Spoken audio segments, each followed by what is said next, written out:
For surely I know the plans I have for you, says the Lord, plans for your welfare and not for harm, to give you a future with hope. Then, when you call upon me and come and pray to me, I will hear you. When you search for me, you will find me. As with our first reading from Jeremiah, let us remember that this is the Word of God as it speaks to each one of us. For we read, "Then they sent to Jesus some Pharisees and some Herodians to trap him in what he said. And they came and said to him, 'Teacher, we know that you are sincere and show deference to no one, for you do not regard people with partiality, but teach the way of God in accordance with truth. Is it lawful to pay taxes to the emperor or not? Should we pay them or should we not?' But knowing their hypocrisy, Jesus said to them, 'Why are you putting me to the test? Bring me a denarii and let me see it.' And they brought him one. Then he said to them, 'Whose head is on this, and whose title?' They answered, 'The emperor.' Jesus said to them, 'Give to the emperor the things that are the emperor's, and to God the things that are God's.' And they were utterly amazed at him."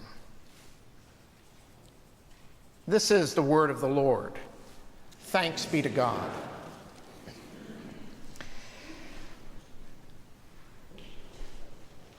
I used to live in Arizona and served the church in a small town called Fountain Hills.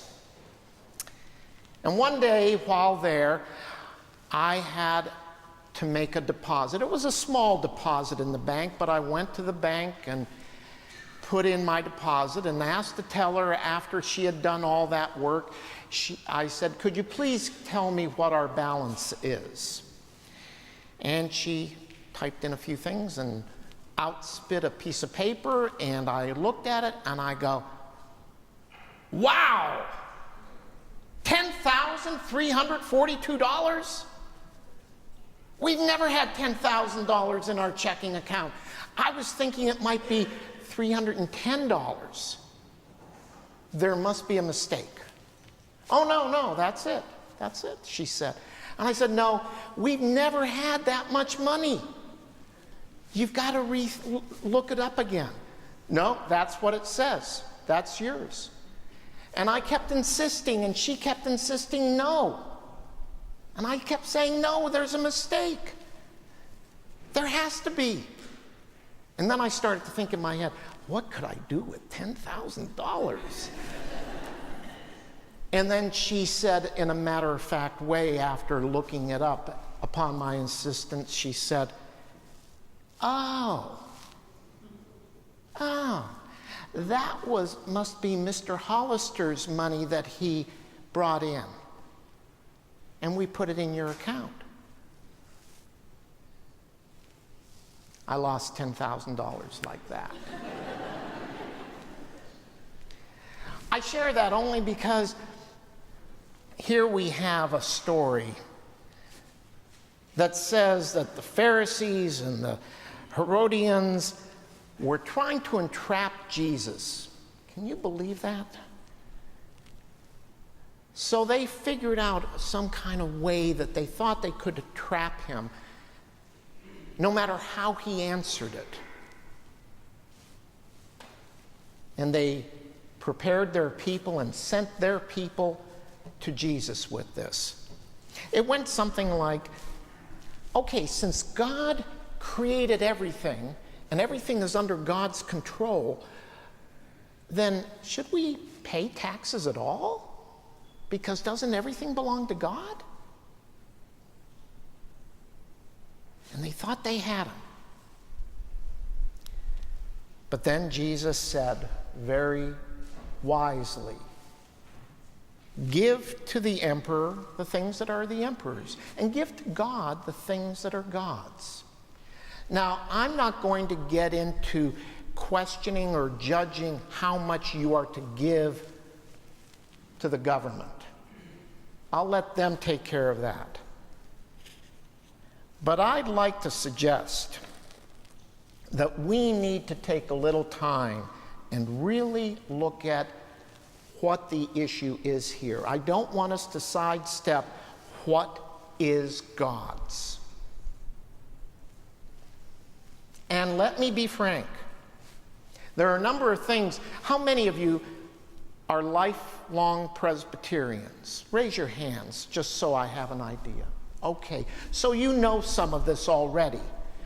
You know Presbyterians are scared of the dark. We don't like going out at night. We're afraid we're going to get lost or something. One of the other things that we are scared of is stewardship. We don't like to talk about money. Money, I don't want to do it. We tend to forget that we are a faith-based people and a faith-based community of faith. But when it comes to faith and money, we don't see the connection, or we try to avoid it. We don't like it. Yes, I know, as I say, that we're faith-based,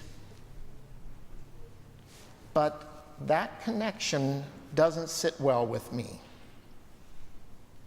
And I know that our lives and our faith are intertwined and connected in a variety of ways. I know intellectually that faith and money come together, but when you put stewardship in there, I just don't feel comfortable. I have a hard time wrapping my head around it. At least that's what I think a lot of people feel. And ministers, we don't help the situation any. In seminary, for example, I did a class on stewardship. It was half of a class. That's how much we were involved in it. And the only assignment we had was to reach out to local churches, find out what they do, and report back. That was stewardship. So please understand, ministers, we don't know what to do when it comes to stewardship. We don't feel comfortable about it. We don't want to talk about it. Often you find the head of staff takes a vacation Sunday on Stewardship Sunday.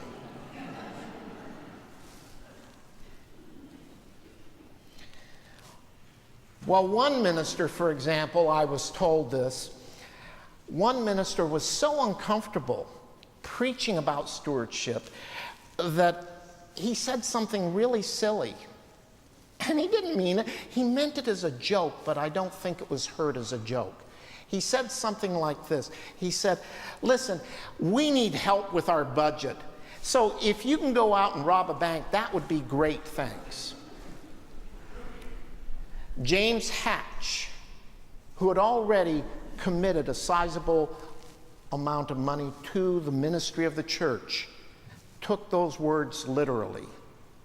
He went out and robbed a bank the very next day and brought $2,600 to the church. That is what I tend to call the Hatch method of stewardship. But let me get a little serious here. Though we don't need to know this,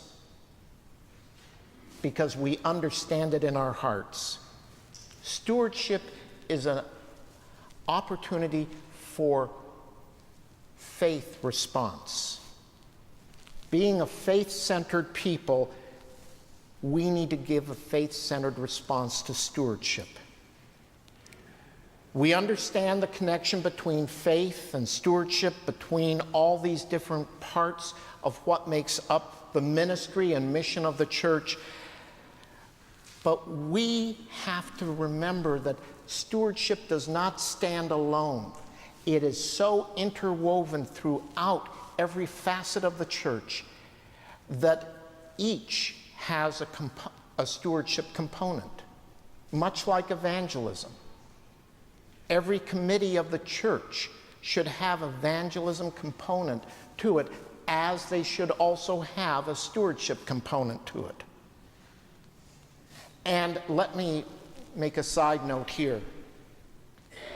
Please don't understand stewardship as fundraising.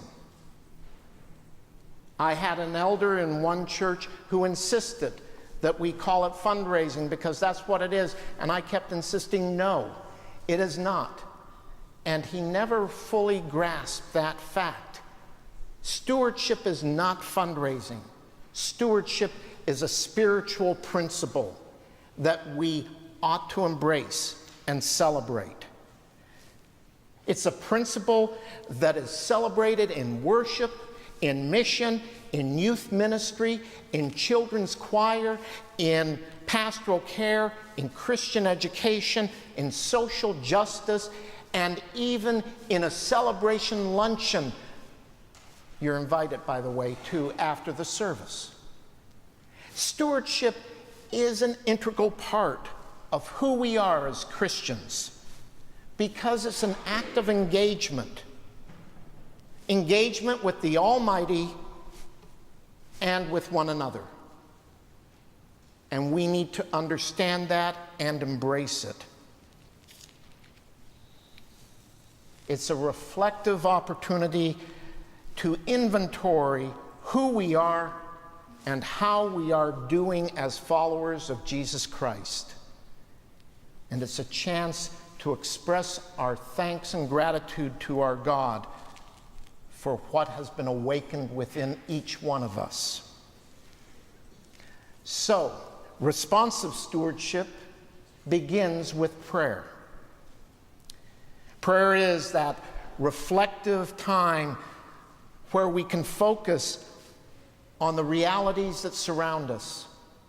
And in that reflective time, we have the opportunity to have revealed to us the full extent of what it means to be a child of God and what we're called to be as faithful disciples of Jesus Christ. Catherine of Siena, a 14th century mystic, spoke of this concept by saying something like this, that perfect prayer doesn't come in words, but in one's desire to be in God. And it's that energy that we receive from that raises us up into a new relationship with one another and into a new relationship with our God. And Augustine of Hippo, a 4th century Christian bishop, basically said that prayer and stewardship are principles that complete us.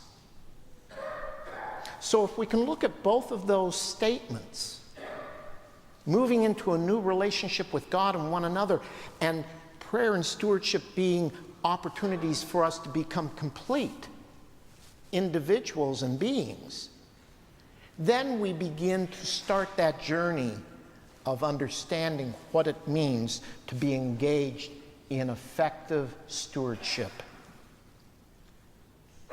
It's in this reflective style of prayer that we can begin to catch glimpses of the depth and the breadth of our faith that's exhibited in how we live our lives.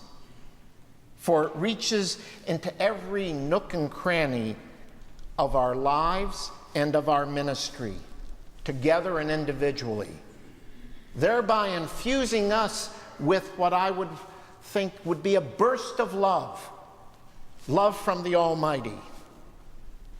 So stewardship is a form of love expressed in gratitude.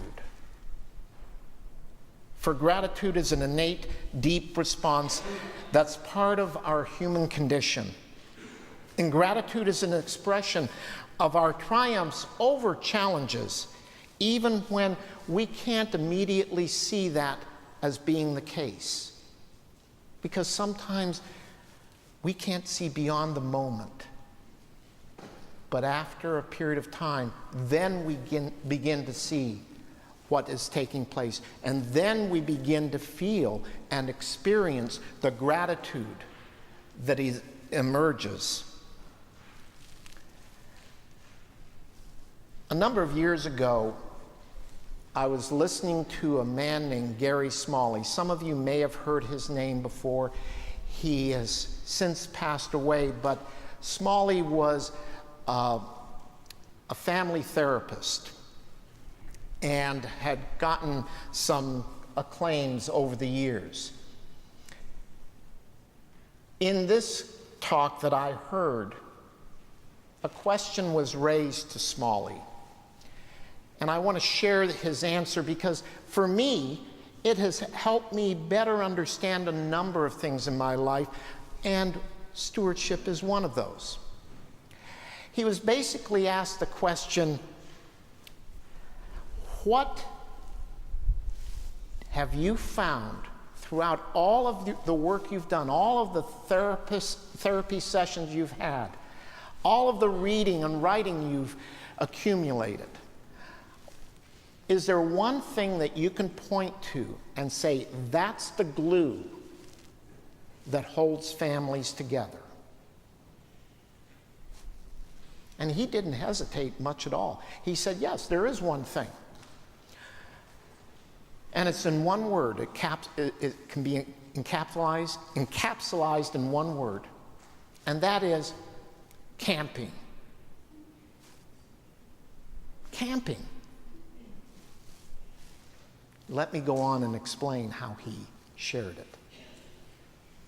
Whenever you go camping, if you're like the Smalley family, it ended up you had to pack and repack several times the car because you had to get the 3 kids in, but you only had so much space, and you had to get the tents, the backpacks, the bedrolls, all of this, because you go to the campsite and then you have to kind of hike in from the car, and you're carrying the table and the utensils from the kitchen and all these other things, and you set up the tent and you put the bedrolls out and you put up the chairs and the table, and then you start a fire and you take all the food and you hang it high in a tree and all those other things. And then the kids can go off and play. But it's a lot of work. And then a little while later, Billy comes running back. He's been sunburned and nobody brought any suntan lotion. And he's just red from head to toe.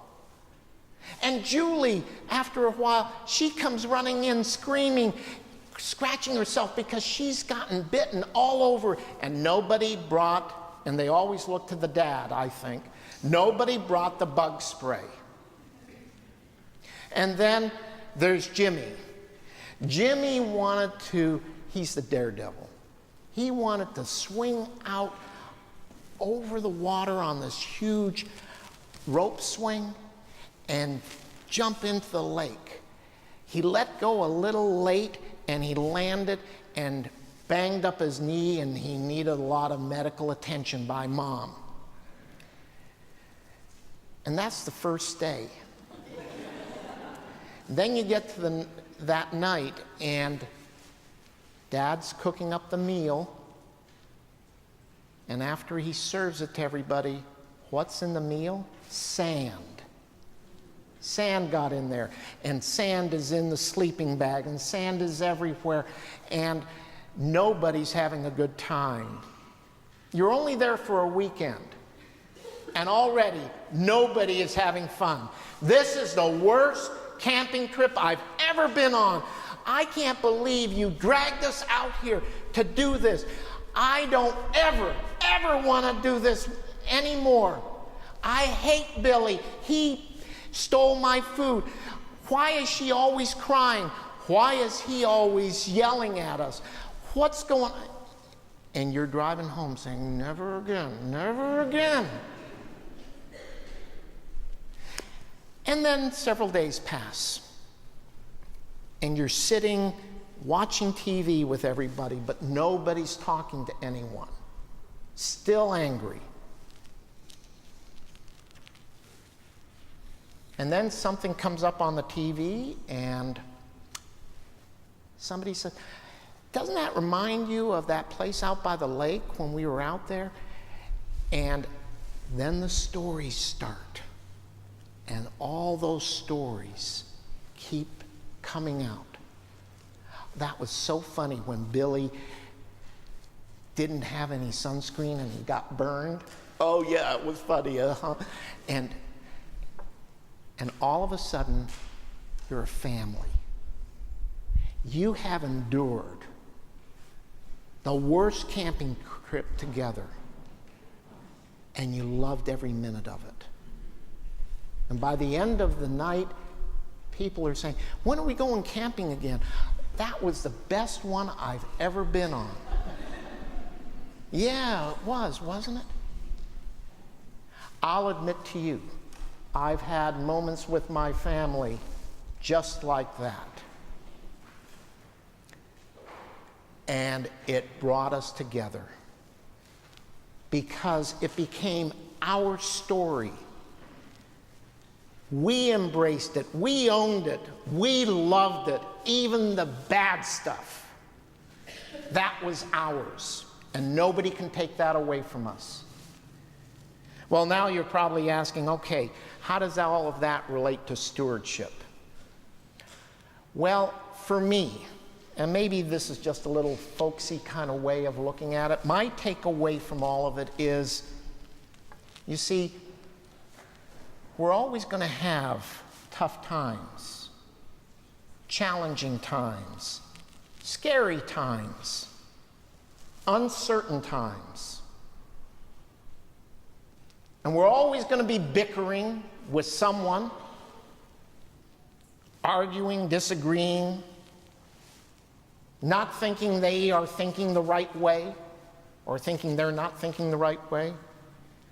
We're always going to have those. That's not the point. The point of all of it is, you are a family of God right here at Lakeside Presbyterian Church. You are part of this family. And maybe there are times you don't want to be because so-and-so said something to you or said something to that person who said it to this person who got it back to you. Or maybe you don't agree with every decision the session makes. Or maybe you're not getting your way. And I want it my way. But at the same time, you're a family. You're willing to put up with each other.